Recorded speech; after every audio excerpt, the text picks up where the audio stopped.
گالیاں دیتے. جو عقیدے قرآن و سنت سے بغاوت کر جائے اس سیادت کا ادب باقی نہیں رہتا، پھر ادب کرنا ایک جرم بن جاتا ہے.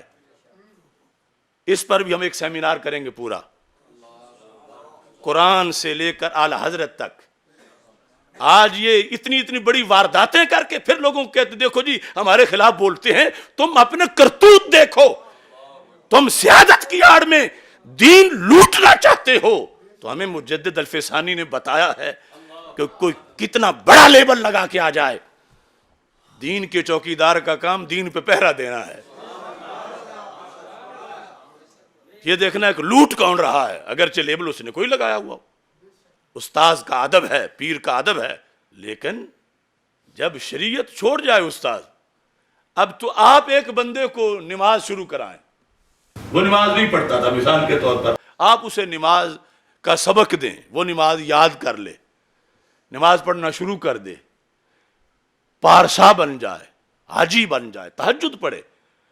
اور 10 سال بعد آپ کہیں چونکہ میں نے تجھے پڑھائی تھی نا نماز، میں نے نمازی بنایا تھا نا، تجھے تو آتے ہی کچھ نہیں تھا، میں نے تجھے سورہ فاتحہ یاد کروائی تھی، لہذا اب میرے کہنے پر تو نے ننگے نماز پڑھنی ہے اور تو نے قبلے کی مخالف سمت میں کھڑے ہو کے نماز پڑھنی ہے، قبلے کی طرف تو نے منہ نہیں کرنا.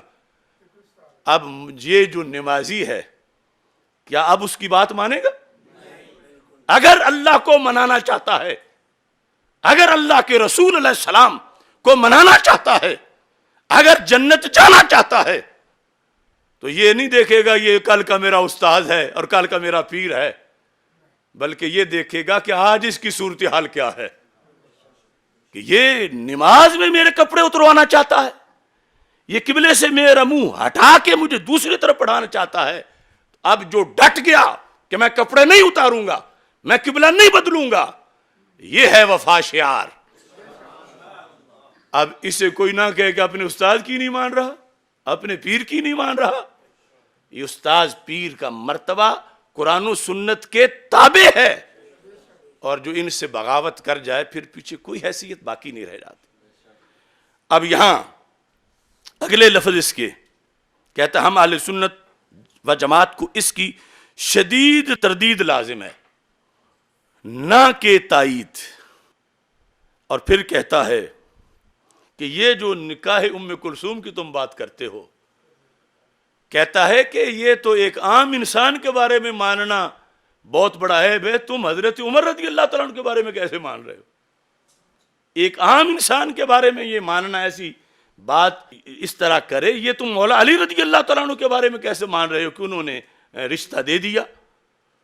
لکھتا ہے اسے مانا جائے تو صحابیت چھوڑ کسی اچھی انسانی سیرت کا صحابہ کبار پر اعتقاد کا معاذ اللہ محل ہی نہیں رہ سکتا. اب یہ اس کے خرافات تھے جو ابتداء اس لیے ذکر کر رہا ہوں کہ کوئی یہ نہ کہے کہ تم بلا وجہ چڑھائی کر رہے ہو، بات تو ہے ہی کوئی نہیں، ہوا تو چوری تو ہوئی کوئی نہیں، ڈاکہ تو ہوا ہی نہیں، تم ایسے ایف آئی آر کٹ رہے ہو. تو یہ انہی کی چھپی ہوئی کتابیں ہیں، اور اس کے بیٹے بھی زندہ ہیں اور خلیفے بھی زندہ ہیں. وہ عبد القادر شاہ، سن عبد القادر شاہ، یہ میں تیرے پیر کا آپریشن کر رہا ہوں، میں فتنہ حویلیہ کو روند رہا ہوں اور اس کے نئے اور پرانے جنم ان کو للکار رہا ہوں. تم باغی ہو گنجے بخش کے، تم باغی ہو امام بخاری کے، تم باغی ہو امام ابو حنیفہ کے، تم باغی ہو اہل سنت و جماعت کے، تم باغی ہو قرآن و سنت کے. اور اگر تم میں سکت ہے تو میری ان باتوں کا جواب دو، اور اگر نہیں تو پھر محبت اہل بیت کے نام پر لوگوں کو گمراہ کرنا چھوڑ دو. محبت اہل بیت وہ ہے جو کشف المحجوب میں داتا گنج بخش نے سکھائی ہے. اب اس میں سب سے پہلے یعنی بات چلی کہاں سے ہے، یہ صحیح بخاری شریف اچھی طرح دیکھ لیں. کچھ آج ایسے بھی پیر وہ کہتے ہیں وہ کون سی بخاری؟ یہ بخاری جو ساری ہے ہماری اور جس نے سب فتنوں کی مت ماری، یہ صحیح بخاری. اس کے اندر پہلی جلد دیکھو تو اس میں بھی یہ موجود ہے. یہ جو چھاپا ہے بڑے سائز کا، میں نے یہ سامنے رکھا کہ کم از کم یہ جو چھوٹی چھوٹی رسالیاں لکھ رہے ہیں ان کو بخاری کا روب بھی تو نظر آئے۔ 403 صفحہ پہلی جلد کا اور دوسری جلد کا صفحہ 582، یہ ہے صحیح بخاری، یہ صحیح بخاری ہے۔ اور اس کے ان دونوں حصوں کے اندر نکاح سیدہ ام کلثوم رضی اللہ تعالی عنہا ثابت ہے۔ کون ام کلثوم؟ سیدنا علی المرتضی رضی اللہ تعالی عنہ کی صاحبزادی جو سیدہ فاطمۃ الزہرا رضی اللہ تعالی عنہا سے پیدا ہوئی۔ کس کے ساتھ کیا گیا؟ حضرت عمر بن خطاب امیر المومنین خلیفہ دوم رضی اللہ تعالی عنہ کے ساتھ یہ نکاح کیا گیا، صحیح بخاری کی صحیح سند کے ساتھ۔ یعنی یہ جو بات کر رہے ہیں اس کی تو کوئی سند ہی نہیں، وہ فتنہ حویلیہ جو کر رہا ہے وہ سب کچھ بے سنتا ہے بندیالوی صاحب کی رائے کے مطابق، اور یہ ہے سند۔ ہم سند پر قائم ہیں، دین سند پر قائم ہے۔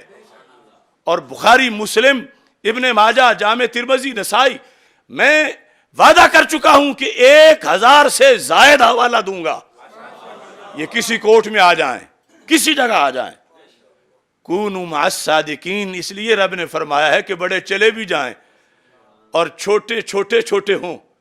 یہ بڑے بڑے برج جو ہیں آستانوں پہ براجمان، اب ہماری ان کے سامنے بظاہر کیا حیثیت ہے، لیکن یہ حق ہے جو بولتا ہے، کیونکہ یہ کتابیں ہمارے پاس ہیں، قرآن ہمارے پاس ہے، اور اس دلیل کے سامنے یہ برج سارے ریت کی دیواریں ثابت ہو رہے ہیں۔ اب یہاں پر دیکھیے لکھا ہے، یہاں بھی باب ہے، باب حمل النساء الکرب الی الناس فی الغزو۔ جنگ جاری ہو تو وہاں پر مومنات بھی آئے ہوں کہ تاکہ ہم غازیوں کو پانی پلائیں، اور مشکیزیں بھر بھر کے میدان جنگ میں لا رہی ہوں۔ اس کا باب یہ پہلی جلد میں ہے۔ دوسری جلد میں جو 582 صفحے پہ ہے وہ ہے باب ذکر ام سلیت رضی اللہ تعالی عنہ۔ وہ چونکہ ان کا بھی ذکر آتا ہے، اصل میں موضوع یہ تھا کہ بڑی اچھی اچھی چادریں آئیں حضرت عمر رضی اللہ تعالیٰ عنہ کے زمانے میں، اور انہوں نے وہ چادریں صحابیات میں تقسیم کی، ایک باقی رہ گئی۔ فقال له بعض من عنده یا امیر المومنین، تو حضرت عمر رضی اللہ تعالی عنہ نے بھی فیصلہ کرنا تھا کہ یہ ایک کسے دوں، ایک چادر جو رہ گئی ہے۔ تو جو پاس بیٹھے ہوئے تھے انہوں نے کہا امیر المومنین یہ ہم بتاتے ہیں کسے دو، آتی ھذا بنت رسول اللہ صلی اللہ علیہ وسلم۔ حضرت ام کلثوم رضی اللہ تعالی عنہا کو بنت رسول کہا جا رہا ہے۔ حضرت فاطمہ رضی اللہ تعالی عنہا کی جو بیٹی ہیں، شہزادی ہیں، تو ان کی امی چونکہ بنت رسول ہیں تو یہ بھی بنت رسول ہیں۔ تو انہوں نے کہا پاس بیٹھے ہوئے صحابہ نے، آتی ھذا بنت رسول اللہ صلی اللہ علیہ وسلم التی عندک۔ عمر جو آپ کے عقد نکاح میں بنت رسول صلی اللہ علیہ وسلم ہے، یہ چادر آپ ان کو دے دیں، ان کا اعزاز ہے۔ لفظ بنت رسول التی عندک جو آپ کے پاس ہیں، یعنی آپ کے عقد نکاح میں ہیں۔ ساتھ یہی وضاحت ہے، یریدون ام کلثوم، یریدون ام کلثوم،